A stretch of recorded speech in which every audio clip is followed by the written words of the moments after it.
Assalamualaikum warahmatullahi wabarakatuh. Innal hamdalillah wa nusolli ala rasulil karim.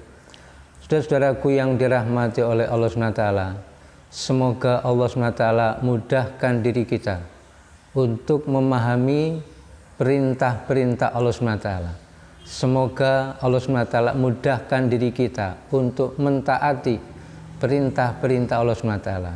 Dan semoga Allah SWT beri pertolongan serta kekuatan kepada diri kita untuk mengamalkan sunnah-sunnah Rasulullah Sallallahu Alaihi Wasallam. Saudaraku yang dirahmati Allah SWT, inilah perkara yang sangat penting dalam kehidupan kita, yakni mentaati perintah Allah SWT, mengikuti contoh dari Rasulullah Sallallahu Alaihi Wasallam. Saudaraku, kita masih banyak sekali belum memahami apa yang dikehendaki oleh Allah SWT. Masih banyak sekali perintah-perintah Allah SWT yang belum kita amalkan. Dan masih banyak sekali sunnah-sunnah Rasulullah Sallallahu Alaihi Wasallam yang kita tinggalkan, yang belum kita amalkan di dalam kehidupan kita sehari-hari.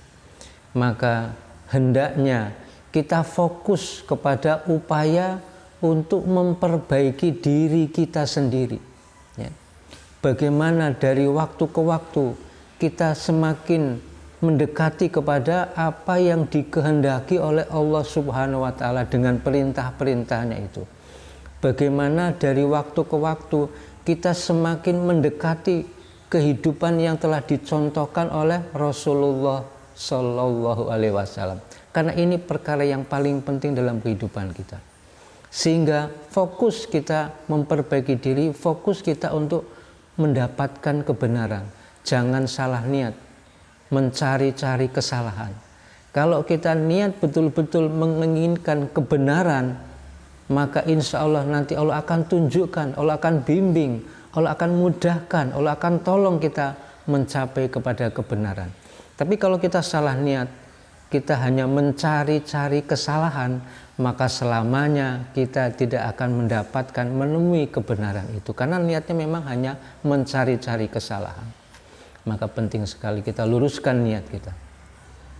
Terus saudaraku, oleh karena itu sering-seringlah kita duduk dalam majelis-majelis taklim. Perbanyak waktu kita untuk mempelajari ilmu-ilmu agama. Dan jangan hanya sebagian-sebagian kita memahami, hendaknya kita seutuhnya. Dan oleh karena itu kita hendaknya perluas wawasan kita. Jangan hanya menuntut ilmu pada sebagian saja, hendaknya kita buka wawasan kita. Kita juga minta pendapat ahli-ahli ilmu agama, ulama-ulama yang lain. Kita juga mengaji kepada ulama-ulama yang lain, karena mereka adalah pewaris Nabi. Kita buka sehingga jangan sampai kita kemudian salah di dalam memahami agama. Dengan semakin banyak kita wawasannya, semakin luas, maka insya Allah nanti akan Allah bukakan, semakin jelas kebenaran itu. Maka penting sekali kita menuntut ilmu-ilmu agama, tahunya bahwa amalan yang kita kerjakan ini adalah amalan agama, dengan kita duduk dalam majelis taklim, kita bertanya kepada para alim ulama, kita perluas wawasan kita, jangan sempit, sehingga kita tidak mudah di dalam menghakimi, memvonis seseorang yang cenderung mencari-cari kesalahan. Boleh jadi hanya karena kesalahpahaman, ternyata maksudnya sama, tujuannya sama, sama-sama mencari ridho Allah Subhanahu wa Ta'ala. Oleh karena itu saya menasihati kepada diri saya sendiri dan juga mengajak kepada semuanya, marilah kita buka cakrawala kita tentang agama Islam ini. Jangan kita sempit, jangan kita terlalu fanatik terhadap satu golongan saja. Bukalah kita terhadap semuanya, sehingga kita akan bisa memahami insya Allah bahwa semua itu pada hakikatnya niatnya mencari ridho Allah Subhanahu wa Ta'ala. Hanya mungkin dari sudut pandang yang berbeda, hanya mungkin dari cara yang berbeda, tapi semuanya insya Allah menuju kepada satu, yaitu kebenaran, insya Allah. Wassalamualaikum warahmatullahi wabarakatuh.